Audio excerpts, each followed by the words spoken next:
Talcott Parsons is known for his functionalism. So we see that he talks about the structure and then talks about the functioning. So structural functionalism are the two words which are combined together. So this approach, structural functionalism, was very significant and dominant in the 20th century.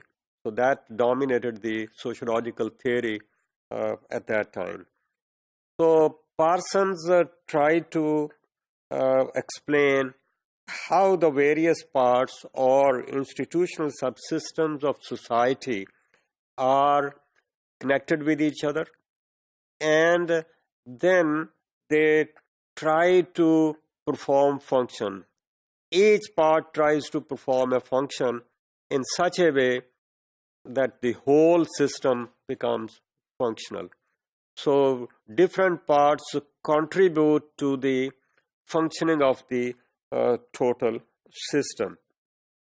And because of this functioning, आप कह सकते हैं कि there is some kind of let's say order, some kind of stability. एक चीज़ एक तरतीब के साथ चल रही है. Order, तरतीब में भी interchangeably could be used. So ये parts जो हैं, अगर ये function नहीं करेंगे तो system survive नहीं करेगा. ये पार्ट्स की फंक्शनिंग जो है वो पूरे सिस्टम को चलने में हेल्प करती है. So it's long term approach is that there has to be some kind of order, there has to be some kind of stability or some kind of equilibrium. So any happening in society is functional. आप कहें कि family society में है, it is necessary, it is functional, it performs certain functions. Society में social stratification है तो इसका भी कोई फंक्शन है. इसमें रिलीजन है तो उसका भी कोई फंक्शन है. इसमें कोई पॉलिटी है या पॉलिटिकल अरेंजमेंट है, द सिस्टम है, तो उसका भी फंक्शन है. तो ये आप कह सकते हैं कि ये parts of the total system है और ये पार्ट्स जो है ये परफॉर्म करते हैं कोई ना कोई फंक्शन, कोई ना कोई role which is helpful or which contribute to the ongoing order in the society, order in the system, and the system or the system of the society continues operating, continuous functioning. तो ये structure और function की बात हो रही, function की बात थोड़ी सी हुई और उसके साथ अब स्ट्रक्चर की बात करें तो structure is something which is more like hidden. हमें बाहर से तो कोई नजर आ रहा है, इंसान की बॉडी भी नजर आ रही है, लेकिन इसके अंदर जो स्ट्रक्चर है that might be hidden. Building नजर आती है, बनी हुई है, लेकिन उसके अंदर कोई उसके स्ट्रक्चर है, कोई उसमें कोई ईंटें हैं, कोई पता नहीं लोहा है, कोई पता नहीं बीम्स हैं, बहुत सारी चीजें हैं. Those might be hidden. Similarly, he talks about the society, that it has a structure and then there are other parts which might be hidden. So structure is a hidden reality which determines the surface appearance. So any phenomenon can be analyzed as a series of components. ये components जो है ना, यही इसकी structure है. मिसाल के तौर पर अगर फैमिली एक ओवरऑल सिस्टम है तो इसके कंपोनेंट्स हैं.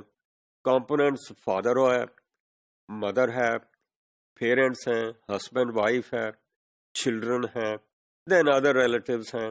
तो ये सारे इसके कंपोनेंट्स हैं. Then we call it as a system और एज एन इंस्टीट्यूशन, जिसको हम खानदान कहते हैं या फैमिली कहते हैं. सो ये जितने इसके पार्ट्स हैं या जितने इसके कंपोनेंट्स हैं, they are related with each other and in the relationship also has a certain way of connecting with each other. So there are ways of connecting different parts. Ultimately, it might be called as a structure or the components of the reality. So relationships between units connect together and give it a, let's say, pattern, give it a totality. So the patterns of relationship is relatively, let's say, stable, lasting. There is, as I said earlier, there is some kind of equilibrium in these relationships. तो अगर society की बात करें तो इसकी structural functionalism देखें अगर society में तो उसकी फीचर्स ऐसे नज़र आएंगे कि इट्स ए कॉम्प्लेक्स सिस्टम. हमारा जो सोसाइटी है might be considered as a complex system and इस सिस्टम के रिलेटेड इसमें बहुत सारे हिस्से हैं और डिफरेंट पार्ट्स हैं और each part performs a function. So वो स्ट्रक्चर के जो सिस्टम के जो हिस्से हैं वो परफॉर्म करते हैं डिफरेंट फंक्शंस और इनकी परफॉर्मेंस के बेसिस पर there is some kind of cohesion, some kind of solidarity and some kind of stability. So that is how there is some kind of cohesion, some kind of integration, and this integration leads to its functionalism. So parts are the social structures of the society. और ये जो है इनका ये behave करते हैं या function perform करते हैं. There is some kind of relative let's say pattern, stable patterns of behaviour. और वो फैमिली का एक स्टेबल पैटर्न बिहेवियर हो सकता है.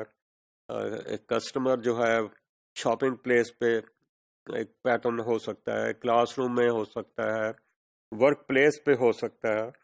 और these elements or these parts contribute to the functioning of the total system. So all elements are let's say necessary, indispensable, prerequisite for the functioning of the system. और ये different parts जो हैं different functions perform करते हैं. हम कह सकते हैं कि there is a division of let's say roles, division of labor. Different parts have different functions and this is how it works. So there is some kind of integration of all parts in the system. अब ये कहना कि integration तो है लेकिन ये कहना कि ये कोई परमानेंट चीज़ है ऐसी कोई बात भी नहीं है. इसमें चेंजेस भी आती हैं, इसमें डिविएशंस भी आती हैं, लेकिन ये जो चेंजेस या डिविएशंस जो हैं ये ओवर टाइम फिर मे बी एक नई अरेंजमेंट की शक्ल में again it tends to move towards stability. So social change तो उसमें आ सकती है लेकिन ये चेंज कोई रेवोल्यूशनरी नहीं है. It's adaptive and it's evolutionary kind of change. So integration is achieved through value consensus. तो ये जो डिजायरेबिलिटी है कि यहाँ इंटीग्रेशन होने चाहिए, इसके बेसिस पर again the system tends to move towards some equilibrium. So कोई डिविएशन हो सकती है. That might be more like a putting a stone in the water. Ripples might come, but ultimately the water becomes stable.